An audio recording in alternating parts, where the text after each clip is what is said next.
بسم اللہ الرحمن الرحیم۔ خواتین و حضرات، ہم امام مسلم کی الجامع الصحیح میں کتاب الایمان کا مطالعہ کر رہے ہیں۔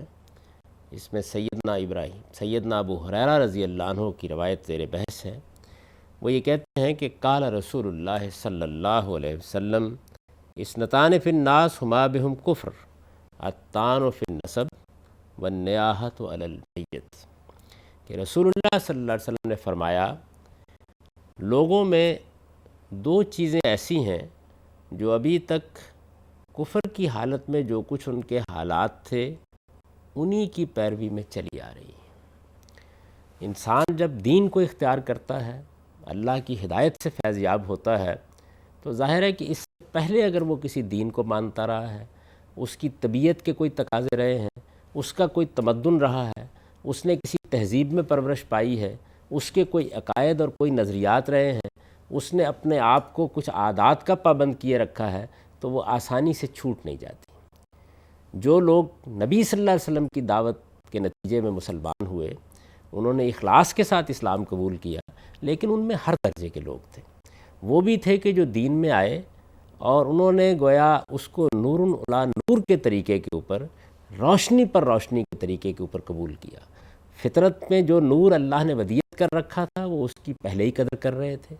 جو کچھ ان کو ہدایت ان کے شعور سے ملی تھی اس کو بھی انہوں نے نظر انداز نہیں کیا تھا۔ جب نبی صلی اللہ علیہ وسلم کی ہدایت ان کو ملی تو اس کے نتیجے میں گویا روشنی پر روشنی ہو گئی، اور ان کے ہاں پھر کوئی تردد باقی نہیں رہا، اور انہوں نے اپنی پوری زندگی کو اس سانچے میں ڈھال لیا جس کو اللہ تعالیٰ اسلام کہتے ہیں، یعنی اپنے آپ کو اپنے پروردگار کے حوالے کر دینا، اپنی روح کو، اپنی نفسیات کو، اپنے سماجی وجود کو، اپنی عائلی زندگی کو، اپنی انفرادی شخصیت کو، گویا ہر پہلو سے آدمی جب اپنے آپ کو اپنے پروردگار کے حوالے کر دیتا ہے تو یہی اسلام ہے۔ جن لوگوں نے اس مرتبے کو پا لیا وہ تو زیر بحث نہیں ہے، لیکن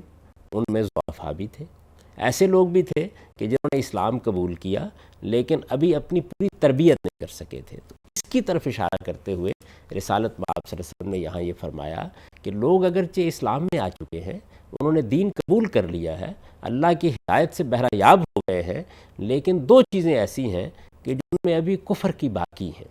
ان دو چیزوں میں ایک الطعن فی النسب۔ عربوں کے ہاں چونکہ حسب نسب کی بڑی اہمیت تھی، اور وہ اگر کسی شخص پر حملہ آور ہوتے یا اس کی حجب کرتے یا اس کی کوئی برائی بیان کرنا چاہتے تو سب سے پہلے اس کے نسب ہی کو طعنوں کا ہدف بناتے تھے۔ چنانچہ اس طرح کے معاملات جب لوگوں میں ہوتے تو اس میں حدود سے تجاوز بھی ہوتا۔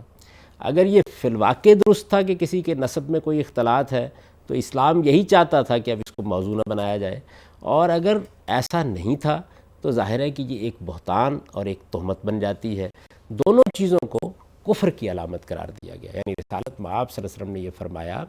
کہ یہ بات کہ آپ کسی کے نسب پر طعن کریں،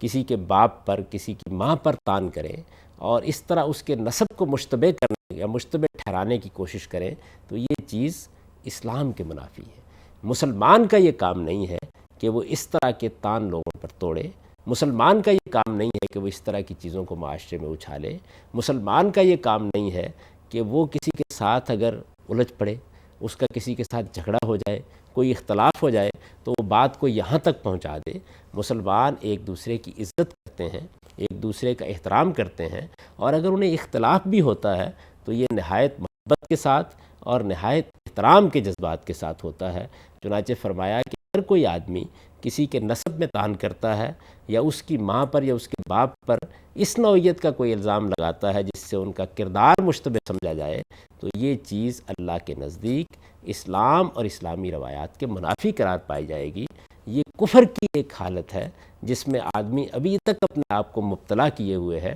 وہ اس سے اپنے آپ کو نکال نہیں سکا۔ دوسری بات یہ فرمائی کہ النیاحۃ علی المیت، یعنی جب کوئی دنیا سے رخصت ہو جاتا ہے تو ظاہر ہے آپ کا عزیز ہے، رشتہ دار ہے، بیٹا ہے، باپ ہے، تو لوگ عام طور پر بین کرتے ہیں، خاص طور پر خواتین اس معاملے میں، اور اس زمانے میں بھی اور ہمارے ہاں بھی دیہات میں بہت کچھ حدود سے تجاوز کر جاتی ہیں۔ اس چیز کو اللہ کے پیغمبر نے پسند نہیں کیا۔ ہم دنیا میں امتحان کے لیے بھیجے گئے ہیں، اگر ہم میں سے کوئی دنیا سے رخصت ہوتا ہے تو یہ اللہ کا فیصلہ ہے، اس فیصلے کو ایک بندہ مومن اللہ کے فیصلے کی حیثیت سے قبول کرتا ہے۔ اس میں تو کوئی شک نہیں کہ آدمی رنجیدہ خاطر ہو جاتا ہے، آنکھوں سے آنسو بھی بہہ نکلتے ہیں، لیکن بین کرنا، دوہتر مارنا، سینہ پیٹنا، بال نوچنا یا اس طرح کے موقع پر اس طرح کے معاملات اختیار کر لینا کہ جس سے معلوم ہو کہ آدمی کو نہ خدا پر ایمان ہے، نہ آخرت کا کوئی تصور اس کے ذہن میں ہے، نہ وہ دنیا کی زندگی کو کوئی عارضی چیز سمجھتا ہے، نہ خدا کے فیصلوں پر راضی ہونے کے لیے تیار ہے، تو یہ چیز ظاہر بات ہے کہ کفر ہی کی حالت کی طرف لوٹانے کا باعث بن سکتی ہے۔ تو حضور نے ان دونوں چیزوں پر شدت سے نکیر فرمائی اور یہ بتایا کہ دونوں چیزوں سے اپنے آپ کو پاک کرنے کی کوشش کرو، اس لیے کہ جس دین کو تم نے قبول کیا ہے وہ نہ تمہیں اس بات کی اجازت دیتا ہے کہ تم اپنے بھائیوں کے حقوق پامال کرو، ان کی عزت پر حملہ آور ہو۔ ہر مسلمان کی عزت بیت اللہ کی طرح حرمت رکھتی ہے، اس کو پامال کر کے تم اللہ کے ہاں اپنے اسلام کی حفاظت نہیں کر سکتے، اور نہ اس بات کی تمہارے لیے کوئی گنجائش ہے کہ تم رو پیٹو اور اس طرح کی بے صبری کا مظاہرہ کرو۔ اسلام تو نام ہی صبر کا ہے، اگر تم نے صبر کی نعمت سے اپنے آپ کو بہرہ یاب نہیں کیا تو اسلام کی حقیقت بھی نہیں پائی۔ اس طرح کے موقعوں پر ظاہر ہے کہ جو بات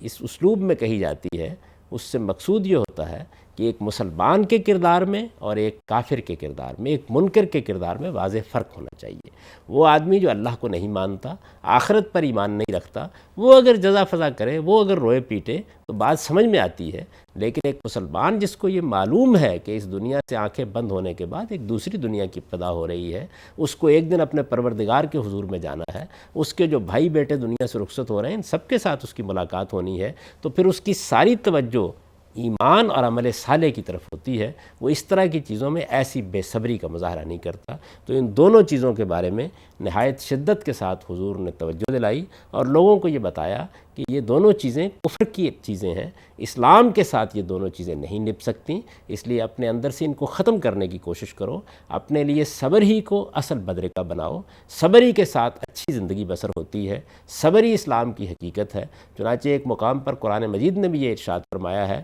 کہ جنت اصل میں صبر کا صلہ ہے۔ تو صبر کی